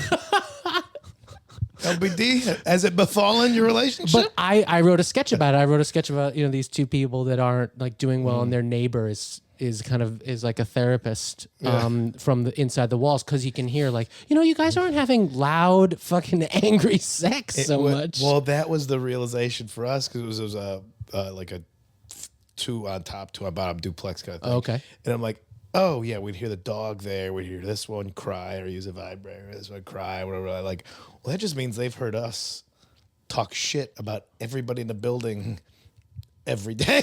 And I'm like, ooh, let's start pretending like, oh, did you see so-and-so's outfit? Look great today. Try to compliment through the walls so they'd overhear. But it's like, oh yeah, they've heard us just being shitty, so maybe. I heard in my old apartment there was a couple, and they would scream fight at each other. And I would have, maybe this is not good on me, but I had a friend over, and she would always be like, it was Megan Sass. We used to write together, and she'd hear the screaming, and she was like, we got to do something. And I was like, I don't even know where it's coming from. It wasn't our building. It was in Harlem. Everything was packed. And I would sometimes walk around the corner and be like, I even like went so far as to walk around the corner and be like, would it be there? But I'm like, what am I gonna snoop a little bit? Yeah, or every time she came over, she acted like I should be doing something. She's great, Megan Sass, but she was a doer. She's gonna go take care of things, and I'm like, you just watched that Dahmer miniseries. Like, it could be in any one of these. Oh my god, that is. I thought that it's when does nose like, I'm truly being nosy. I know me, so I know I'm more nosy than I am concerned. But if my nosiness just meant somebody go like, yeah, I'm kind of bummed out right now, I'd be like, all right. I would still like, all right, you want to talk about it? Sit on the patio, have a wine or something, like get it out of your system. I would have followed through. Mm-hmm. But it was like, I don't know, man. You live in New York or LA or someplace where people's dreams are not like going well, and they live by themselves, and you don't see them with people, and you're like, I would feel bad if something did happen. It's nosiness, but then what if something did happen? What if somebody was like, oh, I just feel like nobody's talking to me, and I'm like, and so it's like, hey, how you doing? Like, oh, that might be okay. That might be sure. But if I was depressed and one of my neighbors stopped by, that's not going to do it for me. Yeah, I'm not answering that door. Yeah. Well, in New York, we mind our business. Yeah, I'm super nosy. Yeah, and I me love too. Gossip that has nothing to do with me. Oh my god, I love and I don't like that about myself. But I'm like, at restaurants, if somebody else is pissed, I'm like, oh yeah. Well, what's the Oregon gossip? Like, what's the hot goss right now? There's nothing. Yeah, do you miss it? I live in the suburbs. Yeah. No, there's so much gossip in the suburbs. You just gotta but I gotta go to like an HOA meeting to get it. I'm just want to sit in a diner on a train or something. Like, what's an HOA? What's HOA? The housing homeowners association. Yeah, homeowners association. That would be fun. Very suburban. But I bet you could get on one of those good like Facebook, Oregon Facebook the groups. Nextdoor app is really like the level. That? I mean, everybody. Oh, Nextdoor. Did that not make it to New York? I don't know what that is. No, I'm pretty sure that's where you can like report on things going on in the neighborhood. It's like very regional Facebook. Oh, you don't have that here? I don't. I've heard of it, but I don't think It's like Facebook just for now. You have to put in your like postal code. Oh, and then you can post about like this fucking corner. I can't believe the new. And it's not good. It's not bringing the neighborhood together. No, it's terrible. And it's a like, gripe fest. Oh my God! When I was in LA, my one apartment I lived in Silver Lake, but it was a Silver Lake Reservoir, and they had coyotes that lived down there. And the way people would talk about coyotes was like always. It was the same language for immigrants, because they're just like, listen, I know they were here first, but they're invasive to the area, and it's making it unsafe at night to walk around. And then people don't are like, speak English. Yeah, well, it's like they're, I don't feel safe. I can't walk my dog. And then other people are like, well, we have to respect them because this is traditionally their territory. We're the ones that moved in and decided to put up our apartment buildings on their original land. And I just wanted to go to one of those community meetings. Like, we're talking about Mexicans, right? But we're not, but we are, right? Come on. Like, just to fuck with people, because the language was the same talking about the coyotes. And then it was usually just like, heard gunshots. But it's a city one. And now the suburban one is like... Well, then I'll answer that right now why there's not one in New York. Every post would be heard gunshots or fireworks. Not sure what it is. And then it's the... what color person do you think made the gunshots or the fireworks, and then what we should do. And then, like everything, devolves into some political us versus them, red versus blue, all that shit. And then the suburbs, like where I live, is just like, I saw an empty baby stroller in the parking lot of the Winco. And I was wondering if anybody had forgotten it. Maybe you were shopping and you carried your baby to your car. But I have it. I brought it home. I'm at this address. Here's my phone number. Just open like I'm here. I'll leave the garage open if you're looking for it. It's like that John Mulaney bit where he found a wheelchair like in the middle of the street, and he's either like, something terrible happened here or a miracle. And I don't think it was. That's great. I used to have an old joke like that about a baby stroller, like walking out of an alley with an empty baby stroller going, well, that took care of that. Yeah. Let's go on to our next segment. This has got to stop. This has got to stop. This has got to stop. Is there something that's got to stop? Big, small, personal, broad. Oh, okay. Whatever. Okay. I can go first if you want me to. Jump in there. Let me get the I wheel got one. spinning. I got one. Okay, go. It's Please. actually it's personal between me and you. Wow. It can be personal too. Right. Well, but it's also in general. When you're texting somebody and they text you, and then you ask them a question, and then they're gone. They're just gone. It's as if they put their phone, like in a lockbox and set it, like put it in the ocean, like little baby Moses, and just set it free. I know you've got your phone in your hand, and I know you saw the text. Okay. But and this isn't just you. This is something we've all done. I've done it. So are you answering a question with a question? No. Like no, this isn't. No, this is me being like, you talk through your business and what you have to say, and now I get to say something, and he's like, I don't give a fuck. I'm too busy for this. Gotcha. Okay. And everybody does it. I've done it, but it's just like, it's funny when people are like, we have these things, and I know you have it in your hand, and you're looking at it as much as I'm looking at it. I think what's hard. Work it out, fellas. Normally I embrace that this has got to stop. I agree. Yeah. I build. I'll we moderate. build. I can moderate. I think sometimes it's so hard to get away from my phone to like do a task that requires like my focus. And I've ADHD or whatever right now. So sometimes I'm just like, I got to put this away so I can go work on this thing. And I just put the phone down and I put it on airplane mode sometimes. Sure. And it's not just you who had a question. Tova wrote something back. Sure. Russell wrote something back. And I'm like, if I start down this path, there's no ending. Then I got to prioritize people's questions and answers. And I just got to get back to it. And I get that, but it's me. No, I'm kidding. I see both sides of this, because I get the same thing. Like we just talked. Come back at me. But I also see like, I just answered 5 people on text. Now we're not going to do phone for an hour. I get it. It never ends. It never ends. And like, if you're And I understand that. I It's just just also it's chaos. It's fucking. I mean, people are saying you want to do this show, you want to do that, and this is not. Oh, I know everyone's. But saying like, to do our business is like so fucking fractured, and I sometimes I'm like, did that person give me the info on Facebook or Instagram or Twitter? I'm crumbling on that one because I'm like same thing. I'm like, oh, I agreed. I just put in my calendar.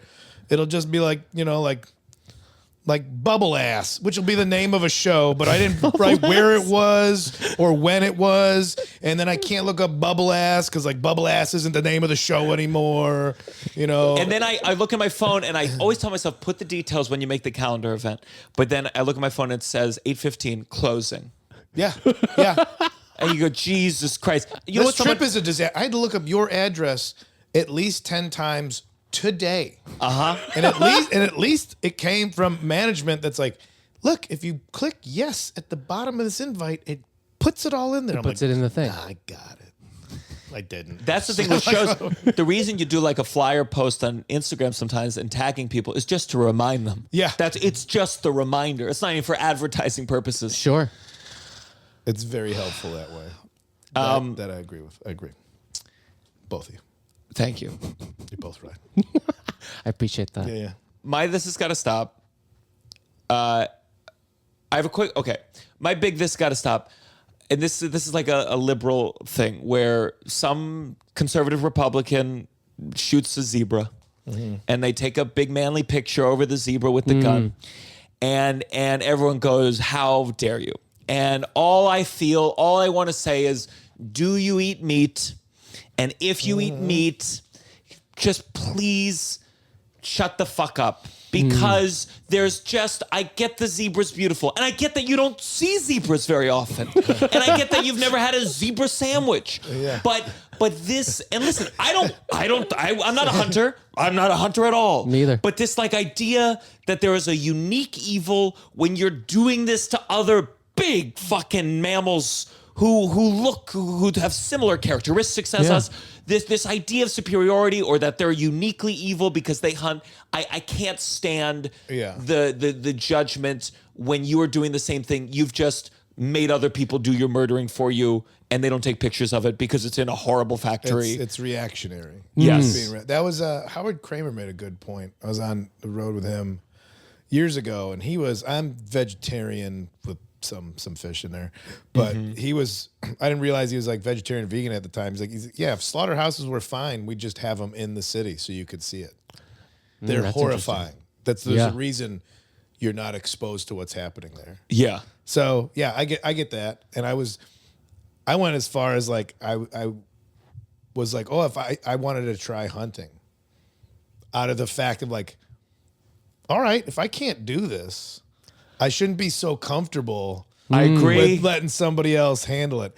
Now, granted, you can go like, well, then change your own tires or do all this other shit. But I'm like, no, this is like like first point of contact. And I went like pheasant hunting and shot these birds and was plucking the birds. And oh wow, I was out with people that knew how to cook and they made a great meal. But I was like, yeah, I still don't feel good about shooting those birds. And so because like there's some health reasons and everything else, I'm like, yeah, I can't. I don't think I do it. So you're vegetarian? Like a leather belt on. Yeah, I'm not vegan or anything. Sure. But I think the fact that you are a vegetarian, I think you get a zebra pass. I think you can. If you want to be mad about a zebra, I'm still not grossed out about like. There's still. I know it tastes good. I watch somebody eat steak. I'm like, I know it's a good steak. I can smell the steak. I'm not grossed out by the steak. Yeah. And I'll go even further. The big game hunter people. I've done a bit about this, so like I'm not running the bit part of it on you. But those guys like. Those hunters, they're always very wealthy, and if they're doing it legally, they're paying so much money to hunt those animals. Yeah, and that money goes back into the conservation program. Yeah. And a lot of the times they pick an animal. It's an old one. That's like something an old that can't one. reproduce anymore. Doesn't make it great. It's not great. You're killing an animal, but you got $2 million to go into your cause. Yeah, there was like a guy who killed a rhinoceros, and like it had to die because it was not letting the younger males mate with anybody. Yeah, it was like something like that. Yeah, so if you know you're about to take out an asshole, yeah, like this rhino, real jack this rhino's a real fucking jerk. That's how they could get away with it, I think, if they describe like the zebra was selfish. The zebra is a racist zebra. They put an affliction T-shirt on it. You're like, this makes it a lot easier. It's actually, I want to go. Give me another one. You bet liberals hunting zebras and they put like a MAGA hat right on the Yeah, zebra's exactly. head, and everyone's like, okay. That's what I thought I was gonna go with, like Elon Musk being the kind of, like, I thought like all the right wingers were now gonna buy electric cars to own the libs. I'm like, oh, sneaky. Yeah. It's not happening, I don't think.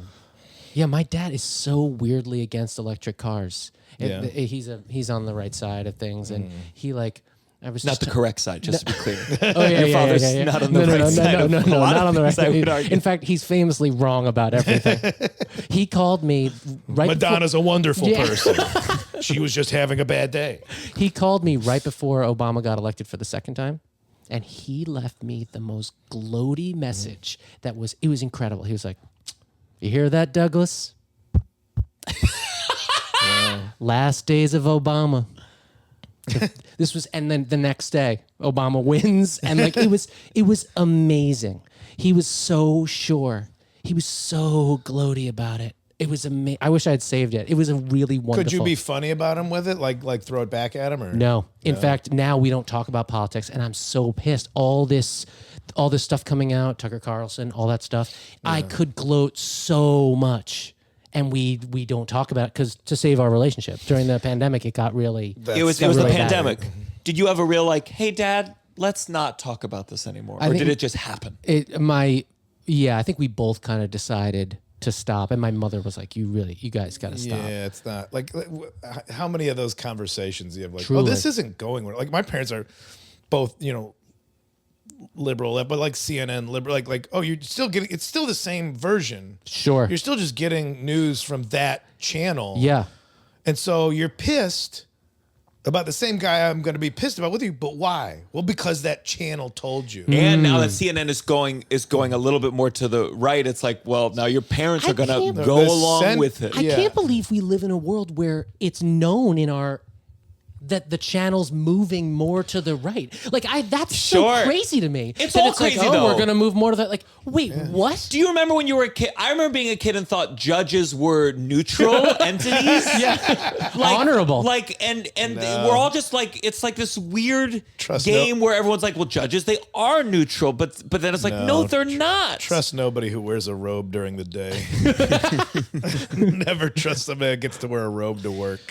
You're in porn or you're a judge. That's great. I was talking to Tova. Do you think it would be better if, when you're a kid and they're teaching you about history, they go like, so judges are corrupt figures that say they go by these rules? Like, do you not teach anything until you're ready to really teach it?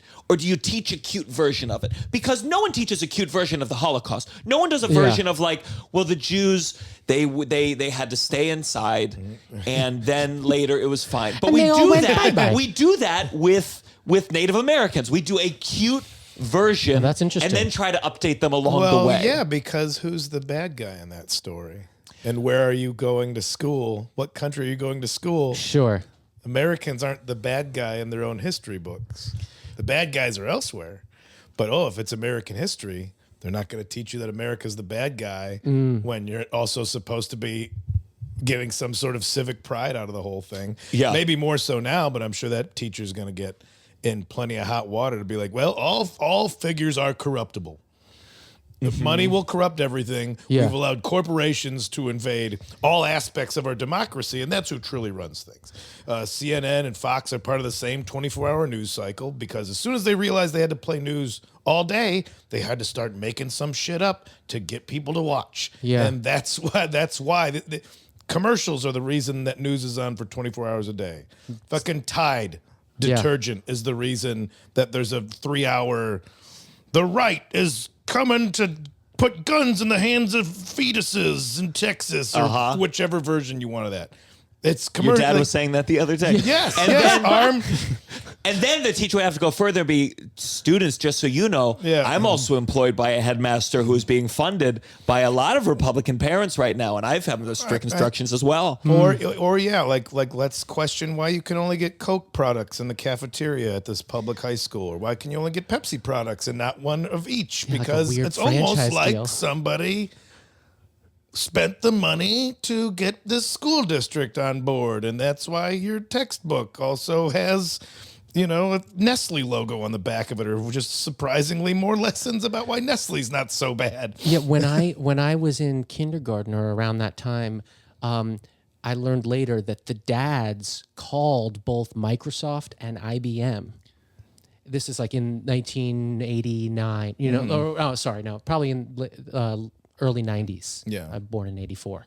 And they called them and they were like, so we want our kids to learn on computers. Which computers do you want us to learn on? And IBM sent computers. Yeah.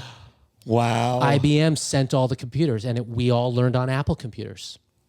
Or Macintoshes. Yeah. And so... Was that IBM went to... Oh, yeah, sorry. I didn't realize that. Yeah, I guess IBM became Macintosh. I don't really know. Okay, anyway, so that's why you... Yeah, but that's the thing is that like they knew that it would be influential that I grew up... It's true. My high school did Apple, and that's why you'll never see me without an Apple product. I mean, it's a real long-term investment. And but I can also see the other side of like, yeah, this is good. Just get kids excited about the thing.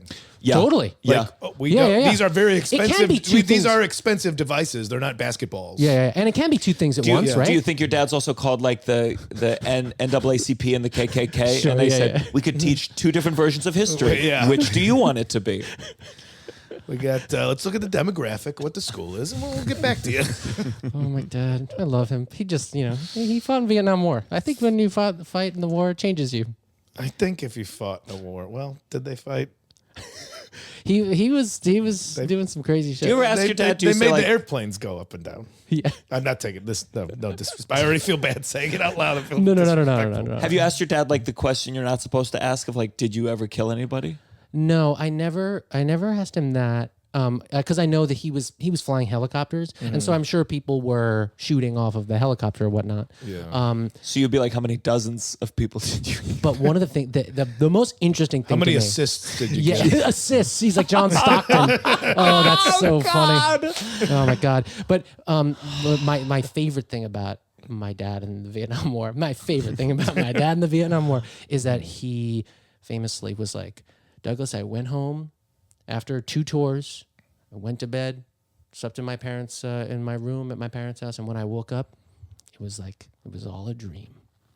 He doesn't remember a lot of it. He just pushed it down. He just pushed it all down and holds it there.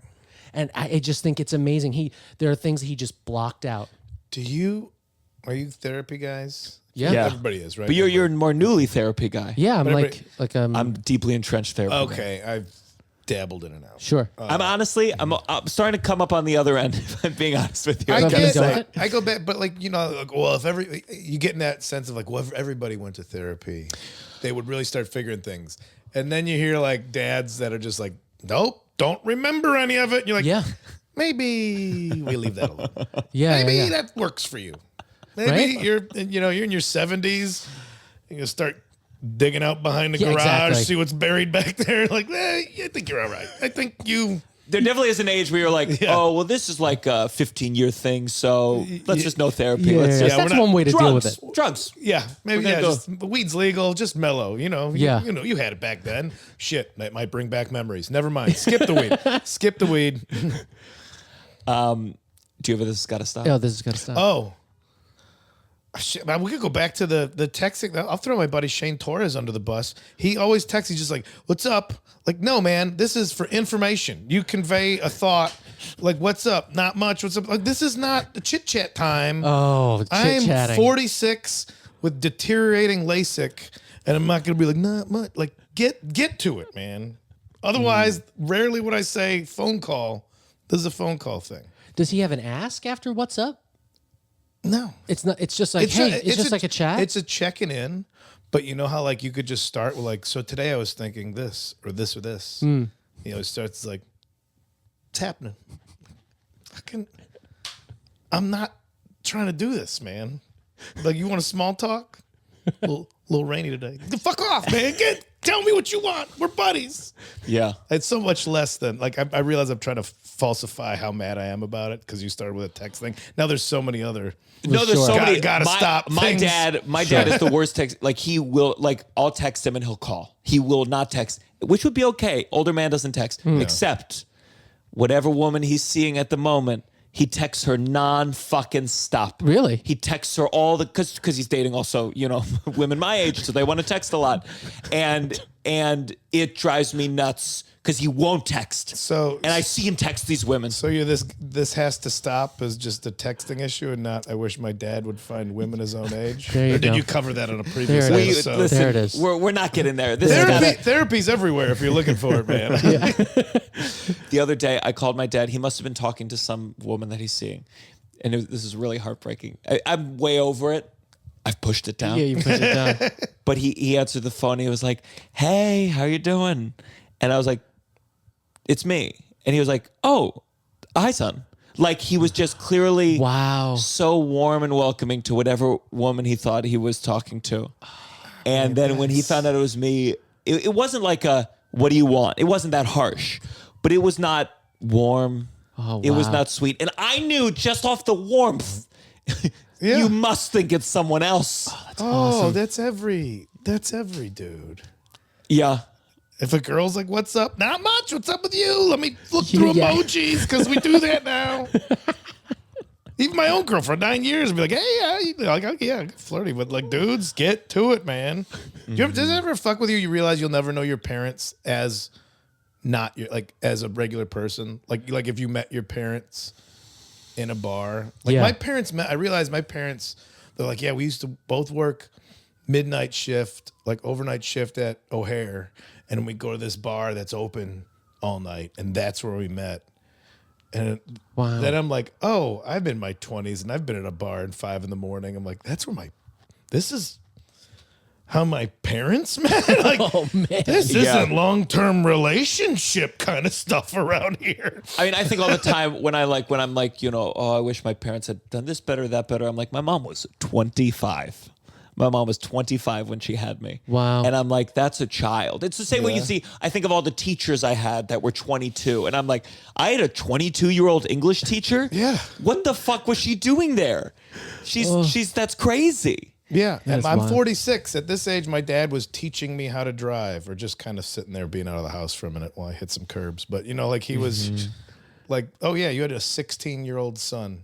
Yeah, and then I think about who I was as a 16-year-old, and if at this age I ran into me, I'd be like, this kid fucking sucks. Your stupid haircuts and dressing like a dickhead, your music's terrible. The Grand like, Marquis. Yeah, I'd be like, oh. And we practiced at the house, too. And we could, because my dad still worked midnights at the time, and he'd leave at 8 o'clock, and then we got to play all night at the house. That's fun. Hell yeah. Our final segment. You better count your blessings. You better count your blessing. Something nice. Something. You got a blessing for us, Kyle? A blessing. Oh, man. We can go first, too. I like you guys going first. That's it cool. gets me warmed up. There you for go. it. There you go. I was saying this to Douglas on the way here, but I was in Boston. Came in from Boston this morning, and I've been flying so much, and I got to take an Amtrak, and man, oh man, do I wish trains in America would expand because it was I worked. I upgraded to business class. It was money, but it wasn't first class money. $35 or something. And then get this. So yesterday when I was going to Boston, I took an Excella. It got a little delayed. Probably came in 30 minutes late. Amtrak wrote me an email right away. They said we've given you points into your thing. It helps you buy the ticket. Yeah. Immediately. And I thought like the planes. They take more money. They say the plane was late. We need some more money. They give you the coupon, and it's like, and you go to a train station. The food's reasonably priced. I mean, it's so fucking glorious compared to. And then If only it was a little bit faster. 100%. If it was a little bit faster, and Yeah. it could be, Yeah, it could be. And we I don't even know all the details of why our infrastructure with trains has not expanded, but it was so nice. And I've gotten much more used to flying, but I think there still is this anxiety of you go in the sky. It takes an emotional toll. And a train, it feels like nothing. It feels like nothing. And I loved it so much, and I just wish I could take the train. Given the trains versus planes accidents we've had in the last 6 months, I appreciate your optimism. Yeah. True. But I dig the train. I 100% like just kick. You're looking at it's like romantic. It is. It is. Yeah. You walk to get the coffee. You're shaking. Yeah. It's fun. Yeah. You're taking a pee. You're pissing everywhere. You're seeing the backside. Yeah. It's filthy piss. Yeah. But you're seeing the backsides, everything, and the kind of good graffiti, and like I like seeing what you get to see from the train tracks. The only complaint is I was bringing the suitcase in, and you're supposed to put the suitcase like in the slot in the front, and then you go into the seats, and I'm like every stop I'm looking back. Sure. I'm like, what a perfect way to steal something. You're leaving a moving vehicle. You grab it. You leave. Yeah. And I can't no one's ever stolen it yet, but I can't let go of that. I think it's probably it's what a large item to it's just people's clothes and shit. Like they're gonna have their valuables by the seat. Yeah. That's a good point. Socks and underpants.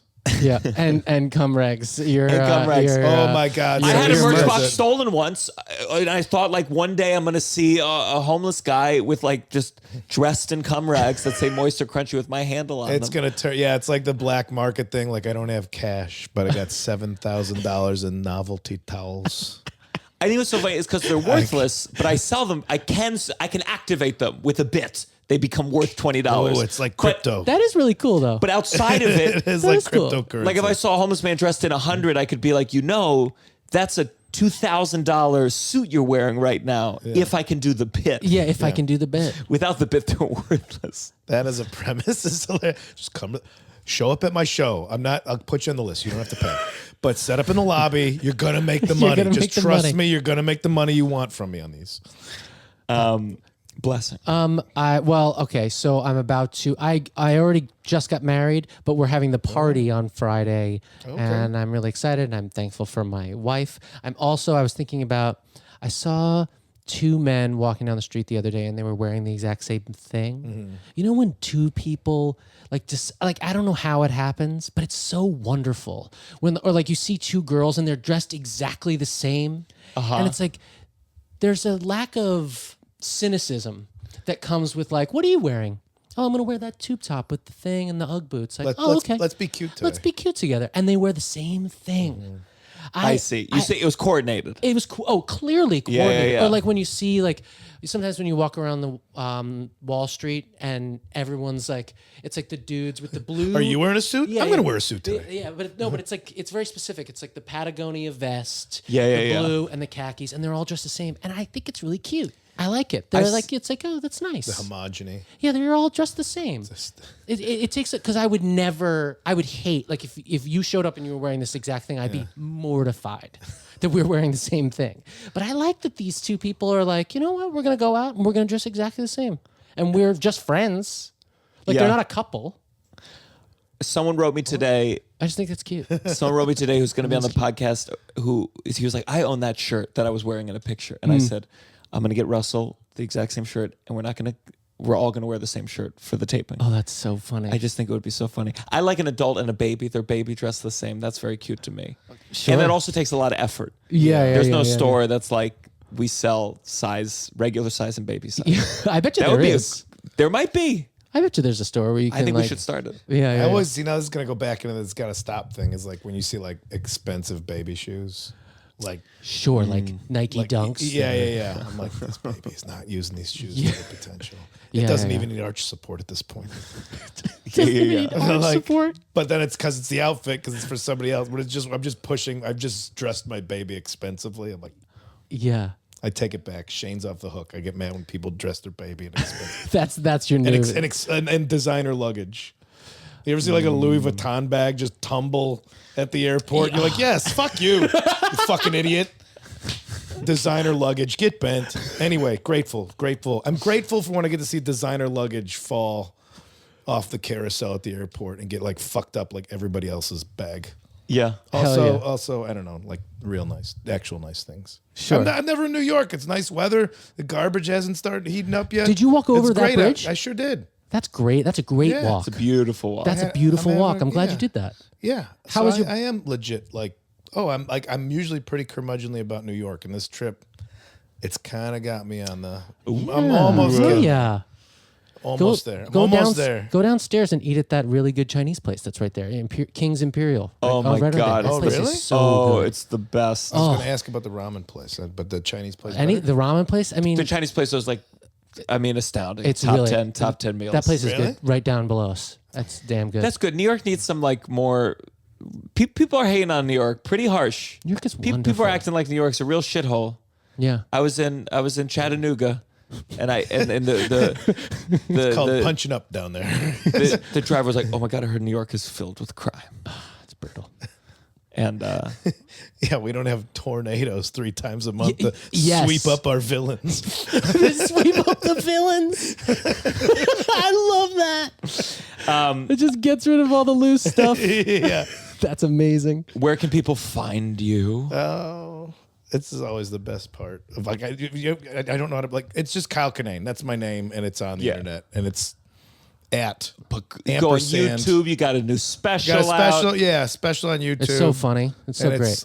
That's what I always think. Like, well, if you that's my name, and it's a unique name, and then you look. I feel like I don't know. You guys have shame about self-promoting ever? I'm always so weird about it's Kyle Kinane. Like you can look it up, and then I don't have to tell you it's Kyle After Kinane you hear on my Twitter. 10-minute plug right now, you can tell me if I feel shameful about it. It's Kyle Kinane on Instagram. It's Kyle Kinane on Twitter. It's Kyle Kinane on YouTube, and it's Kyle Kinane. Yep. All right. Yep. But I do have a new. What is the name of your podcast? I got No Accounting for Taste with Mr. Shane Torres, who I threw under the bus earlier, and I feel bad because I like. Don't. Shane's a sweetheart. He's gonna text me what's up right now. Yeah. And I have the Boogie Monster with Dave Stone, who also has a new special. I'll plug his special too, called Pack a Lunch. But I'll plug everybody's special. I don't give a shit. Whatever everybody's comedy. You can follow me at the Douglas G on TikTok and Instagram. See some funny characters and some not so funny characters. You can find me at Gianmarco Soresi. I share all of Douglas's funny characters. He's a good boy. Let's a lot of shows coming up, but since probably some LA listeners for this one, I'll be headlining the Hollywood Improv September 25th. So come on out to that, and stay strong, but know that one day we'll all be joining Dirt Nap in the dirt. Oh man, this is the downside. 1, 2, 3. Downside. Welcome to the downside. Hey. Still. I meant to do this while Kyle was still here. Okay. I also meant to take a picture with Kyle. We Didn't do that. Yeah. Real chaos. Paige, I'd love for you to be here every day. So we're trying this new Patreon thing. So if you're a patron, you're about to see your name on the fucking YouTube. I want to honor you for being a patron. Yes. We really appreciate it. We really do. And this is the thing. I'm going to try to do this for all the shows. We'll see how this works. Always testing stuff out. I got to see Jackie Martling. Do you know this man, Jackie Martling? He was on the Howard Stern show, and he would call in and he would just tell street jokes, which not everyone knows this term. Street jokes are... they're jokes you tell on the street. Oh. They have no context. No one knows who invented them. No one knows who wrote them, but they're passed on generation to generation. Yeah. They're usually pretty dirty. I feel like I call them jokes. Jokes. Yeah. Yeah. But, right? Like things that you know, like your dad tells you a funny joke, and the punchline is like, asshole. I bet you there are 10 in this book. So this is from Jackie Martling's book. I really want... someone showed me it's like a big joke book that's like all the jokes. Yeah. And I don't know. Russell does not like jokes. You like jokes. I love jokes. Russell has no it does nothing for him. Really? And it's so weird because it's like as funny people, you're like, but don't you admire the mechanics or the twist? Sure. So the way it's gonna work, if you're a patron, by the way, join the Patreon. I didn't even mention it on this whole fucking podcast. Son of a bitch. Join the Patreon. Even if you don't want to listen to the extra episodes, you're like, this is enough. It's a way to be supportive of the show. The world is crumbling. This is the only way we're going to get by is to support artists on this level. Patreon.com/downside. Just $5 a month. Yeah, just do it. Just do it. What's the sketch you wrote where it's like, just do it? With the sweaters. With the sweaters. Just try it. Yeah. Could you try? Could you just try? Could you just try? Hey, go ahead and just do the Patreon right now. Just click on it right now. Patreon.com/downside. Let's hear this joke. Okay, so And also feel free to guess it. Guess it. The punchline. Okay. Okay, so the patron's going up there. And by the way, there's the $5 tier, $10 tier, $25 tier. You can just join the 5, but if you join 25, your name's going to be bigger. Gonna be bigger. It's going to be bigger. And people are seeing their names right now, right? They're happening right now. They're happening right Okay, cool. now. Broderick calls the doctor and says, Doc, you got to help me. A mouse ran up inside my wife. The doctor says, I'll be right there. In the meantime, wave a piece of cheese between her legs. The doctor races over. And when he comes in the door, Broderick's waving a herring between his wife's legs. The doctor says, what are you doing? I said to use a piece of cheese. Broderick says, I know you did, but we have to get the cat out first. Oh, great. Russell would have been silent. I love that. Now, we just get the cat it's out our first time. We might just be able to do one joke, and that's enough for the patrons. Who knows? Maybe by the time this airs, we have so many patrons, we got to tell a second joke. Sure. Second joke. Let's see if I think you can get this one. Okay. Oh, by the way, Dave, our editor, I shouldn't give you notes on the camera. You can just have us just watch us if we're done with the patrons. This podcast is real. That's what I like about it. Yeah, It's I real. hope that's what you guys like. about That it. the mics don't always work and Yeah, the yeah, camera's yeah, sometimes wrong. Bernie's on his deathbed. The doctor pulls his wife to the side and says, it doesn't look good. Oh, no. I don't expect him to make it to morning. Try to comfort him as best you can. She goes to him and says, Bernie, it's bleak. The doctor says you'll be dead and cold by morning. What can I do to make it better, Bernie? What can I do to comfort you? Bernie says, Sylvia, after I die, would you please marry Saul? Saul, would you please marry Saul? She says, but I thought you hated Saul. He says, I do. I do. Yes. Patreon.com/downside. Thank you very much. This is The Downside. Bye. Oh, wow. Yeah. I like the street jokes. I love street jokes. You're listening to And if you want to submit your own street joke to be read, and you get priority if you're a patron, Only submit Patreon. it to thedownsidewgs@gmail.com. This is The Downside.